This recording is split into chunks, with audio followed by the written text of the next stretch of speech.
Medical కాలేజీలను PPP విధానంలో కాకుండా ప్రభుత్వమే నేరుగా నిర్వహించాలని మెడికల్ కాలేజ్ పరిరక్షణ కమిటీ అఖిలపక్ష నాయకులు మరియు ప్రజా సంఘాల ప్రతినిధులు డిమాండ్ చేశారు.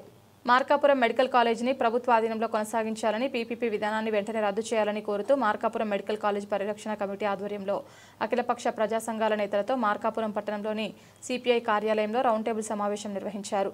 సిపిఎం పార్టీ నాయకులు డీకేఎం రఫీ మాట్లాడుతూ వైద్య వ్యవస్థ ప్రభుత్వం ఆధీనంలో ఉంటే ఒక రకమైన ప్రజా ప్రయోజనం ఉంటుంది, కానీ అది ప్రైవేట్ చేతుల్లోకి వెళ్తే లాభాపేక్ష ప్రధానమవుతుంది.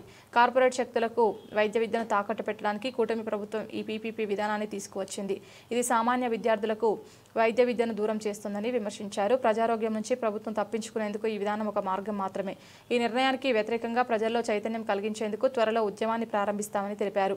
మెడికల్ కాలేజీలు ప్రభుత్వ ఆధీనంలోనే నడవాలి, పీపీపీ విధానాన్ని వెంటనే వెనక్కి తీసుకోవాలని ఏకగ్రీవంగా నిర్ణయించారు. ఈ రౌండ్ టేబుల్ సమావేశంలో మార్కాపురం మెడికల్ కాలేజ్ పరిరక్షణ కమిటీ సభ్యులు, ప్రజా సంఘాల నాయకులు, అఖిలపక్ష ప్రతినిధులు పాల్గొన్నారు. ప్రకాశం జిల్లాలోని పశ్చిమ ప్రాంతంలో అత్యంత పశ్చిమ ప్రాంతం, వెనుకబడి ప్రాంతం, మార్కాపురం కేంద్రంగా వెనుకబడి ప్రాంతం. అటువంటి ప్రాంతంలో మెడికల్ కాలేజీ ఏర్పడడం అందరం ఆశించదగిన, అందరం సంతోషపడ్డాం. కానీ కొత్త ప్రభుత్వం, కూటమి ప్రభుత్వం ఏర్పడిన తర్వాత P3 కింద ప్రైవేటీకరణ చేపట్టడం చాలా దుర్మార్గం. ఎందుకంటే ఈరోజు అనునిత్యం ప్రమాదాలతో సతమతమవుతున్న ఈ ప్రాంతాల్లో పేదలు, దళితులు, అట్లాగే గిరిజనులు, అటవీ ప్రాంతంలో వీళ్ళందరికీ ఈ మెడికల్ కాలేజీ దగ్గర ఈ కాలేజీ లేకుంటే గుంటూరు, విజయవాడ, కర్నూలు అట్లాంటి ప్రాంతాల పోయేలు మార్గ మధ్యలో ప్రాణాలు కూడా పోయే పరిస్థితి. అటువంటి పరిస్థితుల్లో ఈ కాలేజీ రావడం ఏమన్నా ఆహ్వానించదగ్గది. కానీ కూటమి ప్రభుత్వం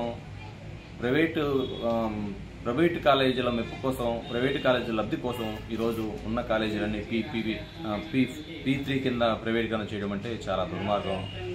ఈ పాటికే 60%, 70% పూర్తయింది కాలేజీ. పూర్తయిన కాలేజీని ఉన్నదాన్ని నిర్మించాలంటే డబ్బులు లేవని చెప్పడం.